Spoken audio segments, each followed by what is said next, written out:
Les mots ont bien plus de pouvoir que vous ne le pensez.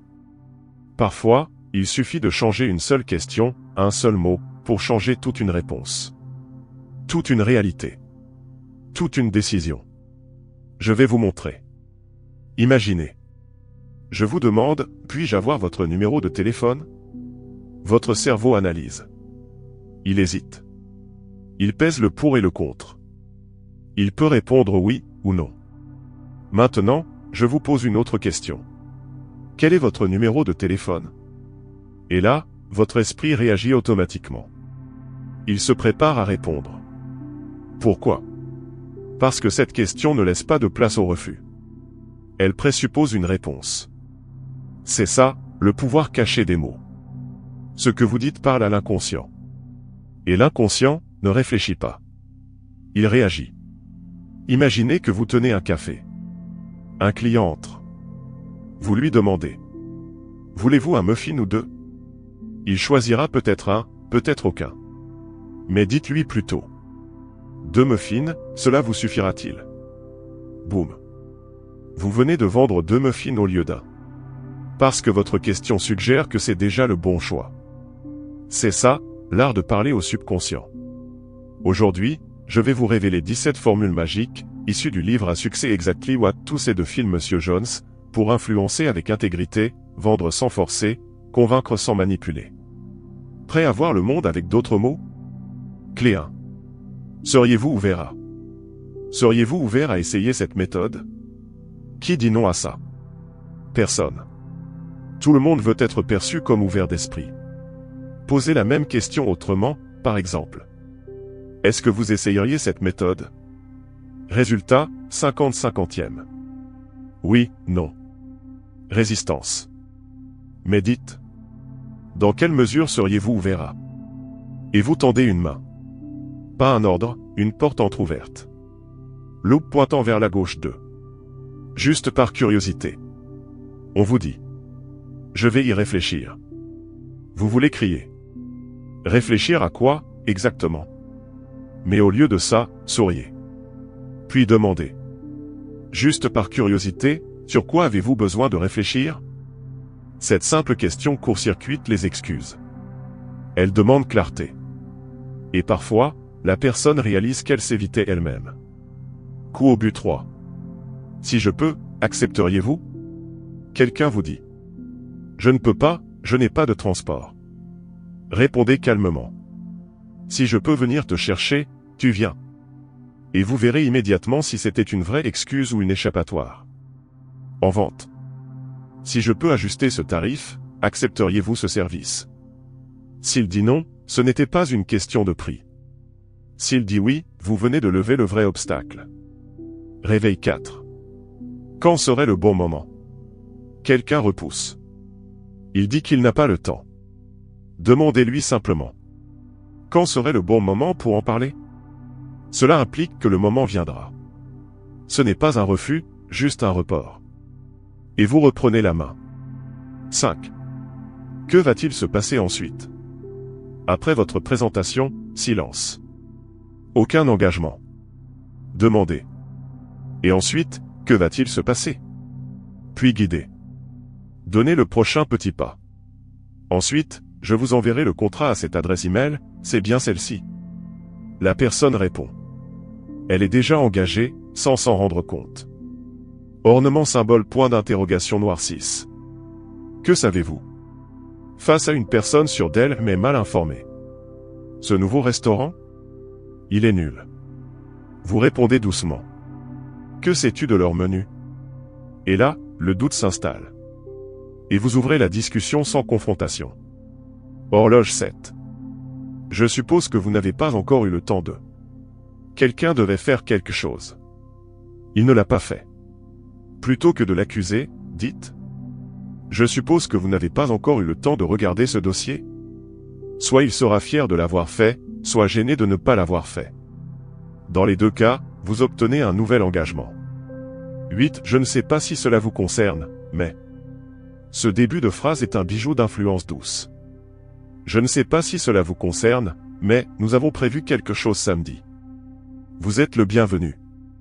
Aucune pression. Le subconscient entend « c'est probablement intéressant ». Le mot « mais » attire l'attention sur la suite. Et c'est la suite qui déclenche l'intérêt. Et ce n'est que le début. Les mots ont du pouvoir. Ce ne sont pas de simples sons. Ce sont des leviers d'action, des clés de transformation, des ponts vers la décision. Changez comment vous posez la question. Et vous changerez la manière dont le monde vous répond. Dans le pire des cas, ils vous diront simplement « non merci », mais vous aurez planté une graine dans leur esprit. Vous les avez rapprochés sans pression, avec une ouverture, et cela change tout. Passons à la suite. Numéro 9. Avant de prendre votre décision. Cette phrase prépare l'esprit à envisager une information avant qu'une conclusion soit tirée. Cela permet de repositionner une perspective ou d'ajouter un élément décisif. Prenons un exemple, vous êtes en train de proposer un service ou un produit à un client, et il semble hésitant. Dites-lui simplement. Avant de prendre votre décision, laissez-moi vous montrer une dernière chose. Cette simple formulation invite à écouter avec attention, car elle insinue que l'information suivante pourrait être déterminante. C'est un excellent outil pour attirer l'attention et maintenir le dialogue ouvert. Autres exemples. Avant de dire non, puis-je vous expliquer une dernière option? Avant que vous décidiez, voulez-vous entendre ce que les autres ont pensé après avoir essayé? Numéro 10. Vous n'êtes pas le seul. L'humain est un être social. Il veut appartenir à un groupe. En disant à quelqu'un qu'il n'est pas seul à se poser cette question ou à avoir cette hésitation, vous le rassurez. Exemple. Vous n'êtes pas le seul à penser que c'est un investissement important. Beaucoup de nos clients ont ressenti la même chose au début. Ensuite, vous ajoutez. Mais ce qu'ils ont découvert après l'avoir essayé, c'est que cette approche crée un sentiment d'appartenance et réduit les résistances psychologiques. Cela transforme un doute individuel en expérience collective. Numéro 11. La plupart des gens. C'est une formulation de persuasion puissante, car elle joue sur le besoin d'être dans la norme. Lorsque vous dites « la plupart des gens », vous indiquez que ce que vous proposez est largement approuvé. Exemple. La plupart des gens qui essaient cette méthode constatent une amélioration dès la première semaine. Cela attire automatiquement l'attention et pousse l'interlocuteur à vouloir faire partie du même groupe. Attention toutefois à l'utiliser avec honnêteté et dans des contextes où cela reste crédible. Numéro 12. Vous avez 3 options.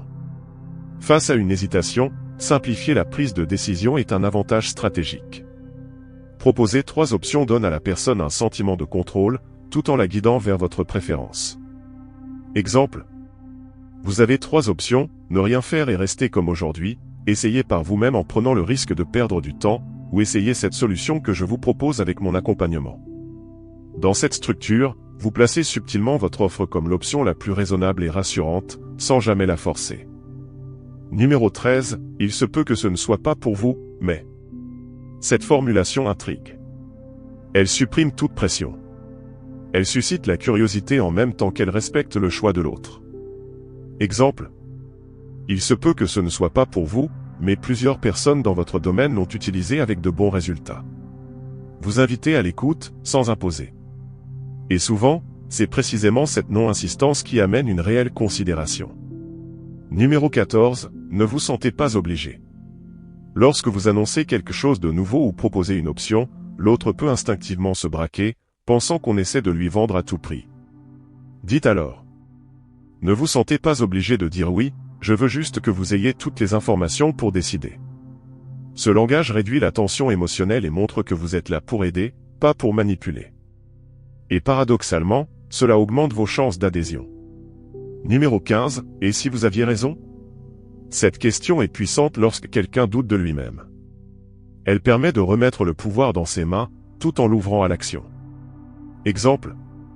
Et si vous aviez raison de croire que vous pouvez réussir ce projet? Et si c'était le bon moment? Elle transforme les blocages mentaux en impulsions intérieures. Ce type de formulation est idéal dans un contexte de coaching, de leadership ou de vente de transformation personnelle. Numéro 16. Juste imaginer. Ce mot simple, imaginer, court-circuite le mental critique et ouvre l'espace de visualisation, une zone dans laquelle l'adhésion devient naturelle. Exemple. Juste imaginez où vous pourriez être dans 6 mois si vous commenciez aujourd'hui. Ou imaginez une vie sans ce stress quotidien. Dès que le cerveau voit mentalement, il commence à y croire. Ce mot est un outil de projection redoutable. Numéro 17, ce n'est pas pour tout le monde. C'est la dernière clé, et peut-être l'une des plus contre-intuitives.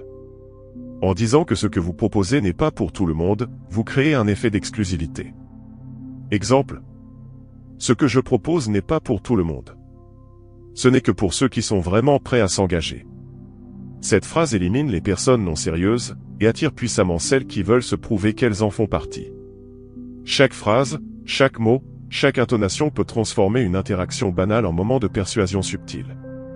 Ce que vous venez de découvrir n'est pas de la magie, c'est la science du langage stratégique. Les mots ont un pouvoir immense. Utilisés avec sagesse, respect et intention, ils permettent d'influencer sans manipuler, de guider sans forcer, d'ouvrir des portes sans les enfoncer. Alors, la prochaine fois que vous aurez une conversation décisive, souvenez-vous, parfois, il suffit de changer une seule formulation pour changer toute une décision.